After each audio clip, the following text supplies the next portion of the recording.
Welcome to another round of 10x Homeschool Q&A. Today, we're going to get started with, we'll turn this into a question, but it's something that my wife shared with me. She had found it in the Well Educated Heart Facebook group. I think you read it as well. And I want to start with this. So I'll just read what this mom posted. She said, long story short, I withdrew my son from school because he was unhappy due to some bullying incidents. Part of me feels like I did the right thing. The other part, I feel like failed. I failed. Like I didn't try hard enough, that I pulled him out too soon and he will miss out. I also feel a sense of mourning. There was so much excitement around sending him to school, buying all the supplies, all the hopes I had for him to make friends and love going to school. But no friends, coming out of school crying, asking me each night if he had to go to school in the morning. He was learning a lot. His teacher was honestly really nice. I think she was trying to work out the issues, but the stress of it all got to me. Plus, I'm expecting a baby 4 in 3 weeks, and the anxiety of it all was too much. Has anyone felt this way or gone through similar? My husband is upset and I feel he blames me for it. I am looking for some encouragement and advice to know how you've coped. Thank you. So, super sad, but not uncommon situation. It sounds like she's experiencing a lot of the emotions that many people who pull their kids out experience.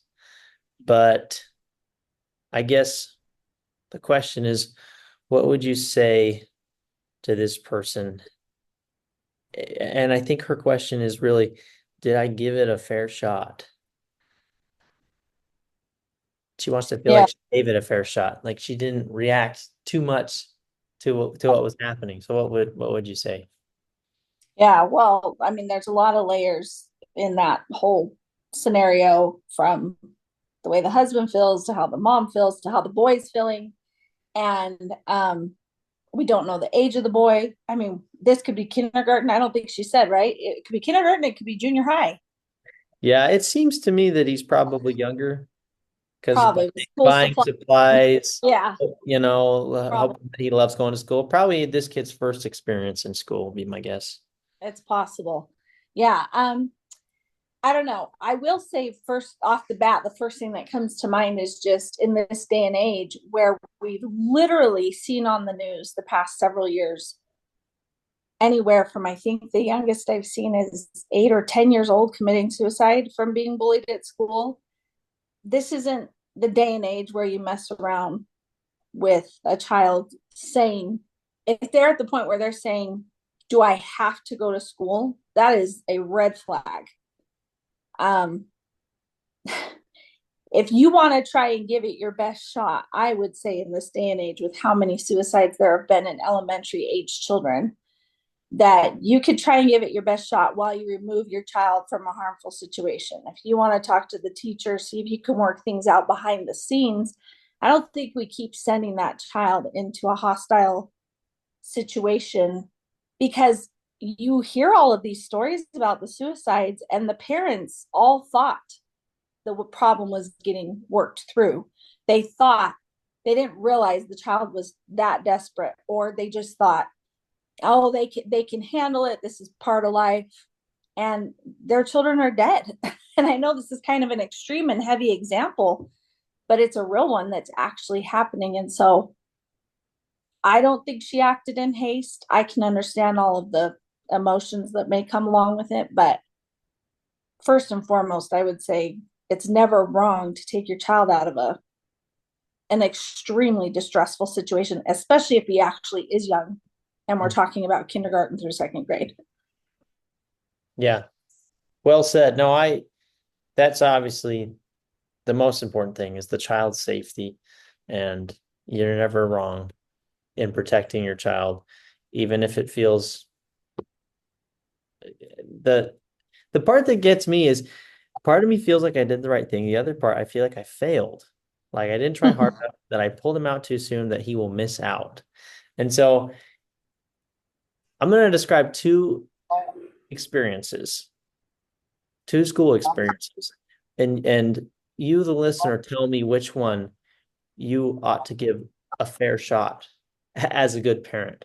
In one experience, we send a kid to school where he gets a general education in a room with 30 other kids. Nothing is tailored to his needs. He's surrounded by influences and peers who may or may not share your same values and beliefs. He's being exposed to you don't know what at school. He is potentially being bullied or mistreated by his friends and peers. He may have good experiences as well, but there's so many variables that you don't control. Versus scenario number two, your kid is at home in a safe environment where they're loved and you have all the flexibility to tailor their education to their interests and their needs. They get to move at their own pace and build and develop healthy relationships. And they still get to go interact with friends that you as a parent know share your values and beliefs. You don't have to wonder who he's with during the day because you control all those variables. And I just think we're thinking of this backwards. Like, Yeah, I agree. what are we missing out on? Which of those situations should be given a fair shot? Because I can tell you the number of people that have tried homeschooling and given up on it. Like, yeah, Yes, it didn't work. It's like if you're going to give something a fair shot or experience guilt for not giving something a fair shot, it should be the other way around. right. Oh, absolutely. But Not we've been that I'm saying you should feel guilty. I'm not trying to impose right. guilt on anyone, but if you're going to feel like, man, I should have really tried that a little more, what is there to try with public school? You just send them there. Yeah, yeah. There's so much, like you said, that you don't have control over. And even the things you may want to have control over, because you're choosing to send them into that environment, that's just not an option. It's unless you're in a very highly coordinated charter school or private school where the parents really, in some of those, can be very much on board Hmm. in creating and choosing curriculum, in executing kind of the philosophy of the school. Those are pretty rare, even if it's a charter or private. Then, when you choose the public school experience, you are literally choosing to abdicate just about every choice connected with your child and their environment. That's just how it is. That's why it's called public school. And I would say as well to this woman that, she feels that maybe her husband's mad at her. I'm a husband and I can't speak for him, but I would venture to guess that he's experiencing frustration for how his child's being treated. Probably doesn't know how to react to the situation. And as a dad, you just get angry. You want your kid to stand up for himself, be okay, be able to make it through those situations and be tough. And so there could be some of that going on.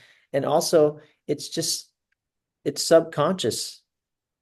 You even this woman even mentioned that she felt like her kid would be missing out. And so it's just built into us and it's built into her husband's mind as well that like there's just something that happens at school that's just so critical to that child's development and he has to do it and stick it out and it's not true and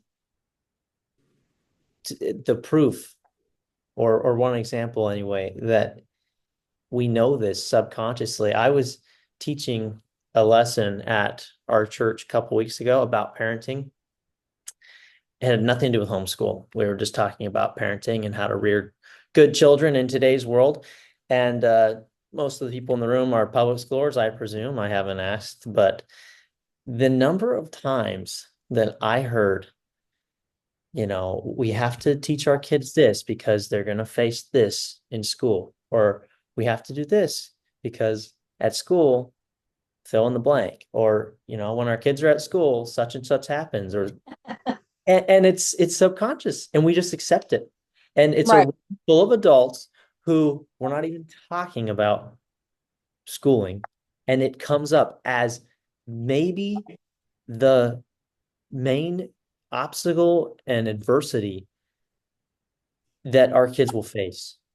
And we're just, yeah, we send them there. That's what We're we do. go with the flow about it. Yeah.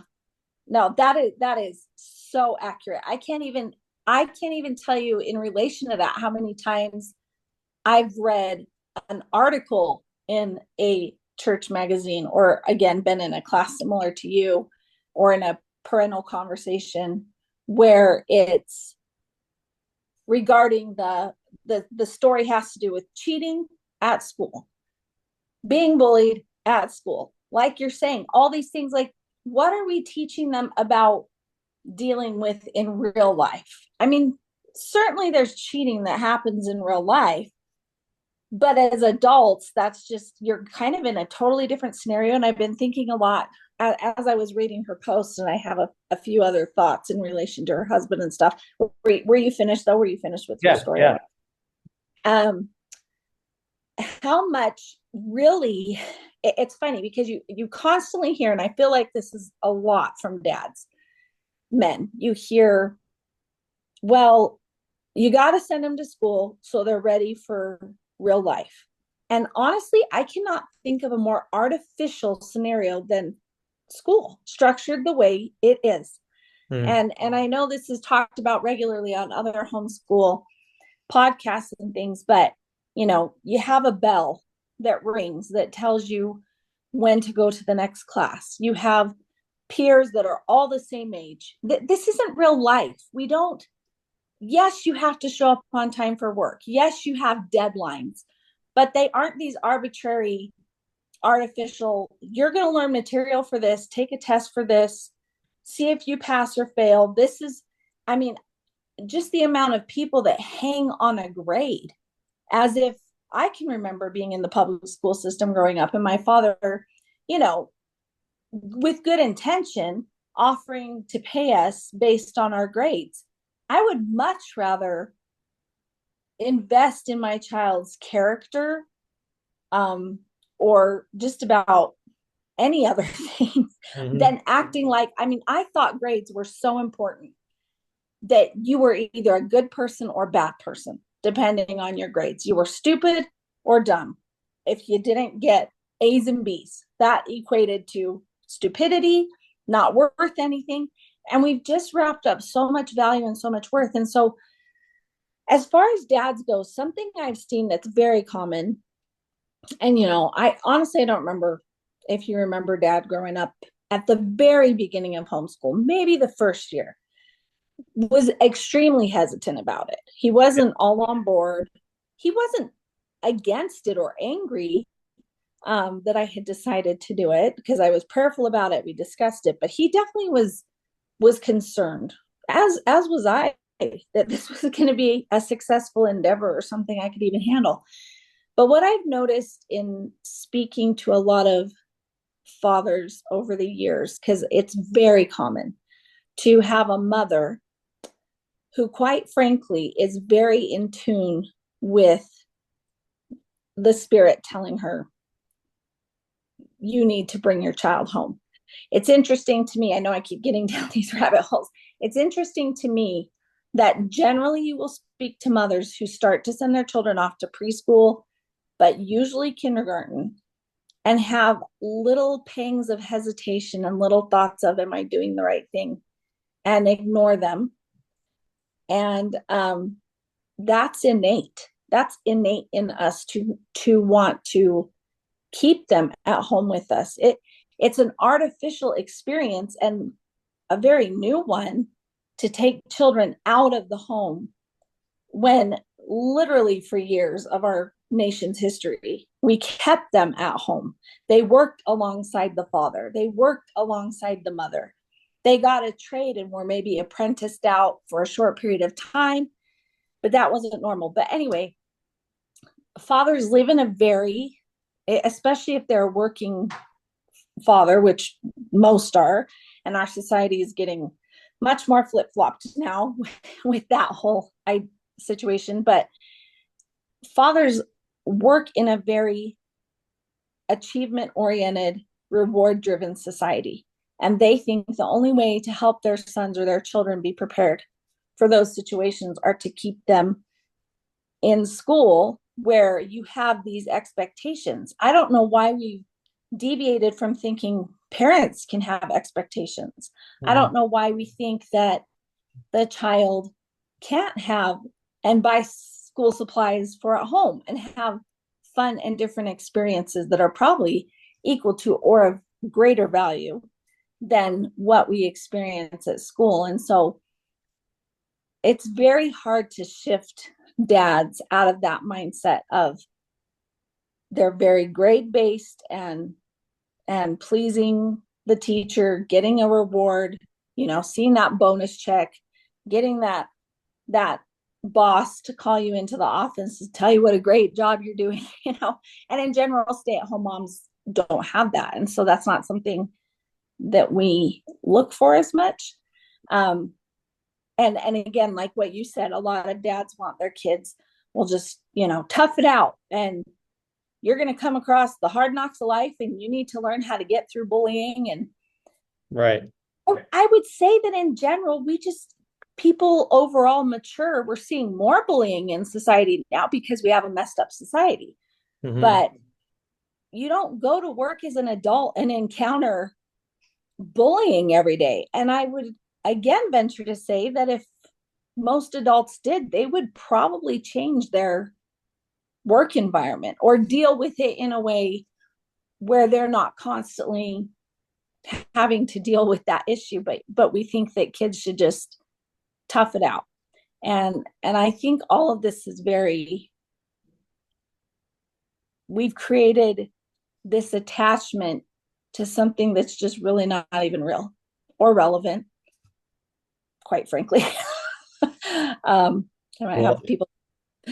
yeah, the other thing that came to my mind as you were going through that kind of the dad perspective of that's the world, you gotta that whole idea of you can't shelter them because they're going to get exposed to it at some point. And so, you know, well, there's nothing else that we do that with, right? Right. Sports, armies, right? Every soldiers get trained before they go into war.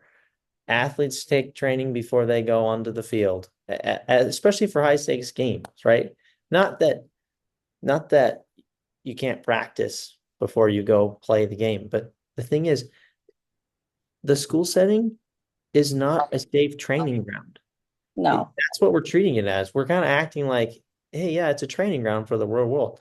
No, it's got every bit of bad that the world has to offer right in the walls of that school. Mm-hmm. Guaranteed. All of it. The worst that the world has to offer. There's Yeah. violence, there's drugs, there's pornography.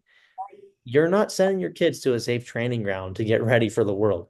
You're just Mm-hmm. putting them straight into that championship game with zero training or straight into the war zone with no preparation, no armor. It's not what we're led to believe that it is. It's not a safe training ground. Anyway, Yep. that just kind Yeah. of Matt Walsh talks about that actually. He says, and for those parents, I've heard a lot of times, well, my kid will go and make it a better place. My child is there to be the one that's different, to be the light that shines. And you're going to lose that battle. That is not your child's job at that age to let their light so shine. Mhm. It's just not their responsibility. That doesn't mean they can't have that effect, but if you're holding them up there and you're pushing them to be that because that's what you think their purpose is, they're not ready yet. That doesn't mean they'll never be ready, but they're going to be woefully unprepared if that's the battle, if that's the training boot camp you're sending them to. I will say, we talk a lot here on 10X about the 10X experience is different, right? I can't guarantee that because you homeschool, you're going to have a kid that is successful and confident and has all these things. There is a recipe in the 10X homeschool that isn't available in every homeschool experience. I can't promise that you're going to have a totally different experience if you just go and mimic or don't set aside or set apart your homeschool experience to be different even from other homeschoolers. But I just lost my train of thought. But I guess what I'm saying is with this homeschool experience and not copying the schools and having it stand out and be different, there are things that need to happen in your homeschool so that they are actually ready for the world, so that they can actually be different in the world. And those just aren't happening even in some other homeschools. And so you have to take the reins, you have to take the lead. This is why it always goes back to the why. You can't just think, okay, well, and this poor woman, she has a lot to figure out. She has a baby coming, she's got a husband that might be upset. She still has to deal with her child's possibly um like PTSD a little bit. Maybe Right. he needs the detox and so there's a lot of things still going on. It's her fourth child, so she obviously has other children to take care of. And then if the poor lady is trying to balance, I don't know if she's homeschooling the other children or if she's got some still in school and trying to homeschool. And we tried that for a while, and that's a lot of fun. But there's a lot going on that she has to figure out. But if she does not know her why, and if her and her husband don't talk about their why, then they're never going to navigate this successfully, because the why is everything. And then the how is completely affected by the why. The how the world is chosen is not working. It's not working. We're not raising successful people that are confident. And that's one other thing I will say. I think is one of the things that has impressed me the most with you kids is being a product of public school myself. I had zero confidence coming out of school. And I know that there are different personalities, strong personalities. I was a shy one. I was quiet, timid, extremely nervous, anxious child, did not have a good school experience overall. Um, and so a lot of people could say, well, you were just shy and that's why. But I am shocked to this day watching my 15 and 13-year-old with their peers who go to school who are actually great kids and have good parents, parents that you would consider involved in today's world. But the confidence level of these kids is nothing like the confidence level of my kids. And I don't think that has nearly as much to do as like, I got some special kids, which I did, or our great parenting, which I'm not going to say our parenting is great. We've made plenty of mistakes, but our parenting is extremely intentional. And I don't see that kind of intentionality with a lot of other parents. And our children have a level of confidence that, and I know you were visiting this weekend. I'll just say this real quick and we can kind of close this part if you want. But I showed you a video of our 15-year-old son who was just in a lip sync battle for a chili cook-off event at our church. He was the only one that got up there and just danced his little heart out and did the goofiest little moves. And everybody else was just timid and shy and made him the leader. They wanted him to be the dance leader. And it's funny to me, he did that because he doesn't have hesitations about looking stupid in front of other people. And and he didn't look stupid. He looked entertaining. It looked goofy, but it was entertaining. But where we start to get this, being shy and having these cliques and these groups and blending in and fitting in and I'm not accepted and we're going to bully this people. It all comes from they're all trying to navigate belonging somewhere. And they don't feel like they belong because we've ripped them out of their family where they do belong. And we've stuck them with all these peers and gone, well, this is what the normal world is supposed to look like. You're just supposed to be with a bunch of people your age and figure out how to function at a healthy level. And that's just really not how it works. So, Yeah. Yeah. Sticking a whole bunch of kids together and have them figure out a hierarchy because that'll work yeah, out. Like yeah. you Read need, Lord of the Flies, yeah, you need except don't read it. that adult intervention because, yeah, I never thought of that way before. That's where that need for acceptance and therefore feelings of embarrassment and am I going to fit in? Am I going to look stupid? That thought right there, that is totally a product of Yeah. just what you described. And yeah, just from a purely logical standpoint, the ratio of adults to children at school is just off. It's not enough. Yeah. So It's not. one It's of not. many problems. But the main point you were making is an important one, which is that just because you're homeschooling, it doesn't mean that you've Yeah. solved all the problems. It has to be, you have to homeschool a certain way. Hmm. And intentionality matters. Your why matters. And yeah, it's not as simple as just removing them from the environment and saying, okay, now we're safe. I got them out of that situation. And so now we'll just try and recreate school at home, I guess. But it's so much more than that. So Yeah. let's do one more question. I think we have time for one more. Um, we'll just continue this thought, I guess. How do you detox your child from public school? And I know it depends how long they've been in. You've kind of given us that guideline before that for every year they've been in school, they're going to need a month, right? About. Yeah. Of transition time. But what are we doing during that month or those months? Like, are there things that need to be done to help them get this out of their system? Some of these either limitations on their thinking or Yeah. PTSD, like what are the priorities? Yeah. I think that I was trying to look at some notes I had written earlier about this thought. Because sometimes, I I'm not in that stage, haven't been in that stage of pulling out and detoxing for a very long time. And so, um, some of the thoughts that just come to me, even struggles that come, a lot of times moms will say, well, I couldn't pull my kids out, or I pull them out and they're not listening to me. Well, they're not used to it. You just sent them to school to listen to someone else. You made them think by sending them to school that you have nothing of value to offer them.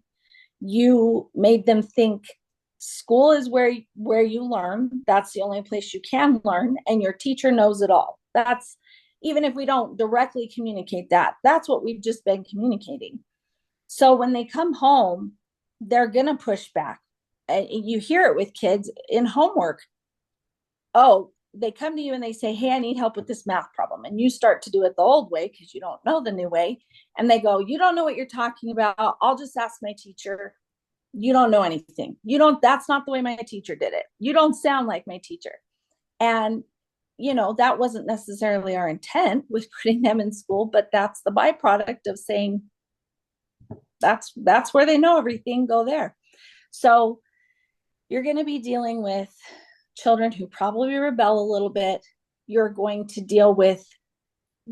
be stress paralyzed. Maybe you pull them out on a whim like this lady did a little bit, and you're going, wow, I don't know what I'm doing. I'm second guessing. I'm stressed. That's transferring over to the child. The child's going, yeah, mom doesn't have it together. She doesn't even know what we're doing. And it's going to be tough for a minute. If any of that sets in, and I've said this before, I'm going to say the first few things you can do right away. Number one, focus on your relationship. Forget the academics. And I know that's counterintuitive. You think, oh no, they're going to fall behind. I'm going to pull them out. I'm going to not know what I'm doing. It's going to lead down this rabbit hole of, but then what if I have to put them back in? And the husband's going to get on board. Well, what are you doing every day? As a husband, the most supportive thing you can do if your wife pulls the children out is, number one, find out why she did. Number two, find out your why. Number three, how can I support you? What do you need? Do you need me to take over dinners for a while till you get this figured out? Do you need me to read to the children every night when I come home? Do you need me to play games with them? Do you need me to get them involved in a sport? change your family culture so that it is conducive to figuring out how to help your family reconnect. Nature, reading, games, just time together as a family, having great discussions. In fact, when my boys and I were watching our writing class today, we thought it was interesting because it's a writing class that has been recorded for 9th through 12th graders. And I have a 13-year-old watching it, so he'd roughly be in 8th, 9th grade. I noticed that my boys, as they're retelling the story that's in the writing class, they're much more articulate and can come up with much more well-rounded sentences than most of the kids on the video. I assume most of the kids on the video are homeschool because it's written for people to use at home.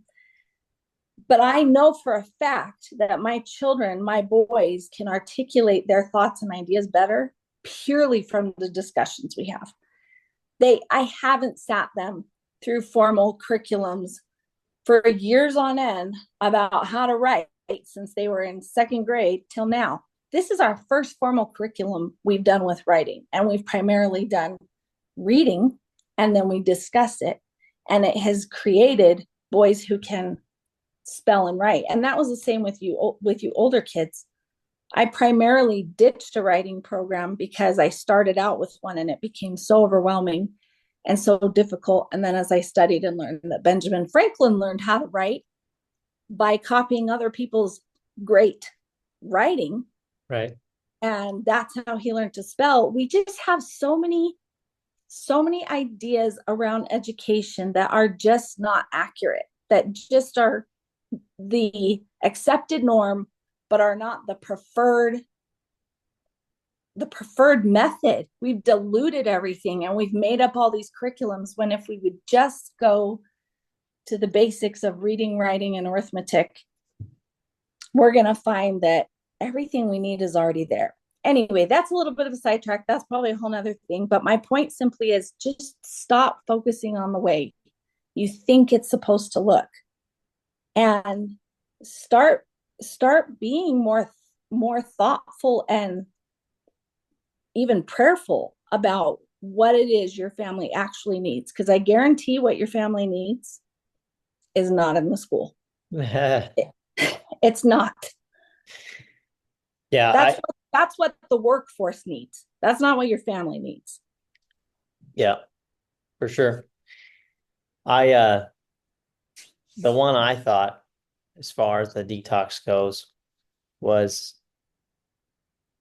well, reading came to mind, obviously. That's going to be a big one. Just that goes hand in hand with everything. But maybe a good idea too is, regardless of the age, let your child pick a study or choose to study something of their choosing, something that they probably couldn't have studied at school. Just show them what the homeschool experience can be by letting them do that. And I can remember, like, that was some of my favorite discussions that we had right before the school year. Like, what do you want to learn this year? What excites you? What interests you? Those kind of questions. If you can get them on something, I know we've mentioned that I was into falconry, but something like that, that's like, you were not getting that at school. Yeah. It can, I think, help with the transition for them to see, wow, like, I have the freedom to learn about whatever I want. And yeah, I got Yeah. this other stuff done too. And whatever, they're going to feel however they feel about that. There's always going to be the things that you don't want to learn as a kid, but show them that what it can be by opening up to them, opening that up to them to choose maybe something to study can help us. Right. And how different will that child feel thinking, wow, my parents actually interested in what I'm interested in, instead of, oh, wow, I get to go learn all of this every day at school and I don't know what it's for. And people think, people might isolate and think we're definitely taught to compartmentalize at school. We're taught that every subject is its own thing. We don't teach how it's all interwoven. And so we think, oh, falconry, well, fine, but when's my kid going to use that? And have you become a falconer? No. Mm, But what the skills that you take when that child is spending their time, they're being patient, they're being curious, they're learning, they're using their reading skills, hopefully. um, they are being inquisitive, and they're noticing things. They're maybe noticing patterns, or they're doing comparisons of what you can find. What's the difference between a falcon and a hawk, and what's the ecosystem? And so they're practicing all of these real life learning skills, problem solving skills, thinking skills, creative skills, abstract, dreaming, all these things. Research, you're researching. Yeah. These are the real life skills that transfer over into life, and they're not artificial because they matter to your child. And then your child can take those learning skills and apply them to another subject. And if you create that good relationship with the child and you feel strongly that eventually they need to be learning this topic over here, then you can have that connection with your child and hopefully persuade and lead them along to be interested. Now, they may not be as interested as they are in, their falconry, or my other son, computer programming, but you've led them along, and they're wanting to learn because you want them to learn, because you've allowed them to learn. And it's a completely different experience. So Yeah. No, that's awesome. This one's gone a little long today, so sorry guys. But in summary, though, to the mother who pulled her child out of school, we validate you. Good job. No, you're never wrong. Removing your child from any kind of situation where they could potentially be in danger of harm, yeah, physical, for emotional, or otherwise. And to the husbands out there, and maybe even her husband, I liked what you said. If your wife receives the inspiration to do this, find out her why, figure out your why, and figure out how you can support her during that transition. Meals, helping more around the house, whatever it is.